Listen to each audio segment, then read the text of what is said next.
नमस्कार दोस्तों, मेरे इस YouTube channel we the genius पर मैं आपका हार्दिक स्वागत करती हूँ। आज मैं इस वीडियो में राजस्थानी भाषा एवं साहित्य से संबंधित कुछ महत्वपूर्ण प्रश्न लेकर आई हूँ। तो चलिए देरी न करते हुए वीडियो को स्टार्ट करते हैं। पहला प्रश्न है, राजस्थानी भाषा किस भाषा परिवार से संबंधित है? तो इसका करेक्ट आंसर होगा इंडो आर्यन। राजस्थानी भाषा इंडो आर्यन से संबंधित है।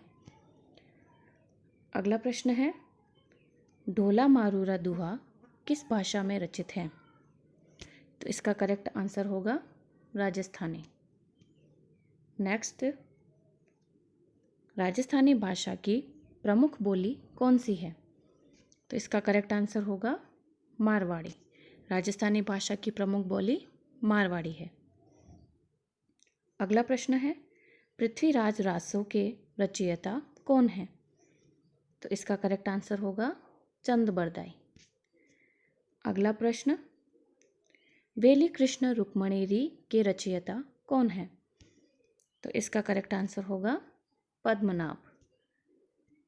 अगला प्रश्न, राजस्थानी साहित्य का प्राचीनतम रूप क्या है? तो इसका करेक्ट आंसर होगा पद्य। नेक्स्ट, बीसलदेव रासो के रचयिता कौन है? तो बीसलदेव रासो के रचयिता नरपति नाल हैं। नेक्स्ट क्वेश्चन, मीराबाई का संबंध किस क्षेत्र से था? तो मीराबाई का संबंध मेवाड़ क्षेत्र से था। अगला प्रश्न, नैनसी ख्यात के लेखक कौन हैं? इसका करेक्ट आंसर होगा मोहनोद नैन्सी। नैनसी ख्यात के लेखक मोहनोद नैन्सी। अगला प्रश्न है, ख्यात किस प्रकार का साहित्य है? तो ख्यात एक इतिहास प्रकार का साहित्य है। अगला प्रश्न है, डिंगल किससे संबंधित है? डिंगल काव्य शैली से संबंधित है। अगला प्रश्न है, पिंगल का संबंध किससे है? तो करेक्ट आंसर होगा इसका छंद शास्त्र से है। पिंगल का संबंध छंद शास्त्र से है। अगला प्रश्न है, सूर्यमल मिश्रण किस रचना के लिए प्रसिद्ध है? तो इसका करेक्ट आंसर होगा वंश भास्कर। नेक्स्ट प्रश्न है, राजस्थानी शब्द का प्रयोग सबसे पहले किसने किया? तो इसका करेक्ट आंसर होगा जॉर्ज ग्रियर्सन। अगला प्रश्न, मारवाड़ी बोली किस क्षेत्र में बोली जाती है? मारवाड़ी बोली जोधपुर में बोली जाती है। अगला प्रश्न है, मेवाड़ी बोली का क्षेत्र कौन सा है? तो इसका करेक्ट आंसर होगा उदयपुर। मेवाड़ी बोली कहाँ बोली जाती है? उदयपुर। अगला प्रश्न है, ढूंढाड़ी बोली कहाँ बोली जाती है? तो इसका आंसर होगा जयपुर। ढूंढाड़ी बोली जयपुर में बोली जाती है। अगला प्रश्न है, हाड़ौती बोली किस क्षेत्र में बोली जाती है? हाड़ौती बोली कोटा बूंदी में बोली जाती है। अगला प्रश्न है, वागड़ी बोली कहाँ बोली जाती है? इसका करेक्ट आंसर होगा डूंगरपुर बांसवाड़ा। वागड़ी बोली डूंगरपुर बांसवाड़ा में बोली जाती है। अगला प्रश्न है, शेखावटी बोली का क्षेत्र कौन सा है? इसका करेक्ट आंसर होगा सीकर झुंझुनू। अगला प्रश्न है, राजस्थानी साहित्य में रासो किस प्रकार का काव्य है? तो इसका करेक्ट आंसर होगा वीर गाथा। अगला प्रश्न है, मीरा किस भक्ति धारा से जुड़ी थी? इसका करेक्ट आंसर होगा कृष्ण भक्ति। अगला प्रश्न है, ढोला मारू कथा किस प्रकार की है? तो ढोला मारू एक प्रेम कथा है।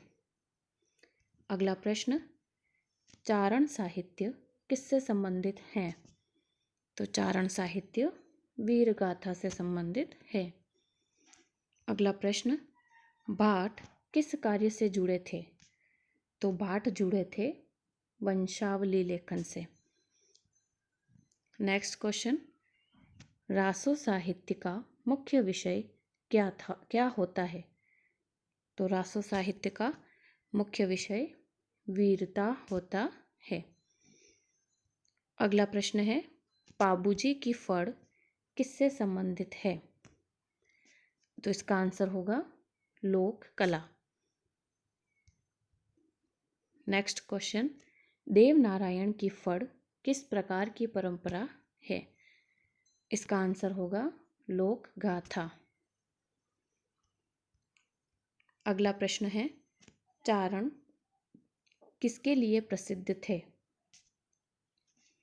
तो चारण वीर गाथा गायन के लिए प्रसिद्ध थे। अगला प्रश्न है, भाट और चारण का मुख्य कार्य क्या था? तो इसका करेक्ट आंसर होगा इतिहास लेखन व प्रशंसा। भाट और चारण का मुख्य कार्य इतिहास लेखन व प्रशंसा था। नेक्स्ट क्वेश्चन है, नैनसिरी ख्यात किस भाषा में लिखी गई है? तो ये राजस्थानी भाषा में लिखी गई। अगला प्रश्न है, डिंगल भाषा का उपयोग किसमें अधिक होता था? तो डिंगल भाषा का उपयोग वीर काव्य में अधिक होता था। अगला प्रश्न है, पिंगल का उपयोग मुख्यतः किसके लिए होता है? तो पिंगल का उपयोग छंद के लिए होता है। अगला प्रश्न है, मीराबाई किसकी भक्त थी? तो मीराबाई कृष्ण की भक्त थी। राजस्थानी भाषा को किस नाम से जाना जाता है? मतलब राजस्थानी भाषा का और नाम क्या है? तो राजस्थानी भाषा को मरु भाषा के नाम से भी जाना जाता है। अगला प्रश्न है, अपभ्रंश से विकसित भाषा कौन सी है? तो वो हमारी राजस्थानी भाषा है। अगला प्रश्न, राजस्थानी साहित्य का स्वर्णकाल किसे माना जाता है? तो राजस्थानी साहित्य का स्वर्णकाल मध्यकाल को माना जाता है। अगला प्रश्न है, वेली किस प्रकार की रचना होती है? तो इसका करेक्ट आंसर होगा काव्य। अगला प्रश्न है, दुहा किस प्रकार का छंद है? तो दुहा 2 पंक्तियों वाला छंद होता है। अगला प्रश्न है, ढोला मारू किस क्षेत्र की प्रसिद्ध लोक कथा है? तो ढोला मारू राजस्थान की प्रसिद्ध लोक कथा है।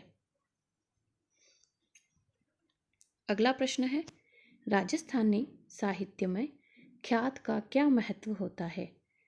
तो ये पिछले क्वेश्चन में हम पढ़ चुके हैं कि ख्यात का मतलब ऐतिहासिक स्रोत, इतिहास। नेक्स्ट क्वेश्चन, सूर्यमल मिश्रण किस क्षेत्र से थे? तो सूर्यमल मिश्रण बूंदी क्षेत्र से थे। अगला प्रश्न है, वंश भास्कर किस प्रकार की रचना है? तो वंश भास्कर एक ऐतिहासिक रचना है। अगला प्रश्न है, राजस्थानी भाषा दिवस कब मनाया जाता है? तो ये हम सभी जानते हैं, राजस्थानी भाषा दिवस 30 मार्च को मनाया जाता है। अगला प्रश्न है, राजस्थानी भाषा को संविधान की किस अनुसूची में शामिल करने की मांग है? तो 8वीं अनुसूची, इसका आंसर होगा 8वीं अनुसूची में शामिल करने की मांग है।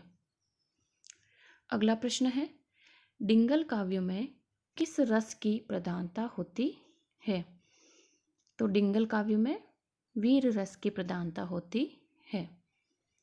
अगला प्रश्न है, मीरा के पद किस भाषा में है? तो इसका आंसर होगा ब्रज मिश्रित, राजस्थानी ब्रज मिश्रित। अगला प्रश्न, लोक साहित्य का प्रमुख माध्यम क्या है? लोक साहित्य का प्रमुख माध्यम मौखिक परंपरा है। अगला प्रश्न, राजस्थानी भाषा का लिपि रूप क्या है? तो इसका आंसर होगा देवनागरी। अगला प्रश्न और लास्ट प्रश्न, राजस्थानी साहित्य की प्रमुख विशेषता क्या है? तो इसका आंसर होगा वीरता और लोक जीवन। तो चलिए, ये थे राजस्थानी भाषा और साहित्य से संबंधित कुछ महत्वपूर्ण प्रश्न। यदि आपको मेरा यह वीडियो पसंद आता है तो मेरे चैनल को सब्सक्राइब ज़रूर करें, बेल आइकन प्रेस करें ताकि इस चैनल से रिलेटेड सारी नोटिफिकेशन आप तक पहुंच सके। तो मेरे चैनल को सब्सक्राइब करना न भूलिएगा। धन्यवाद।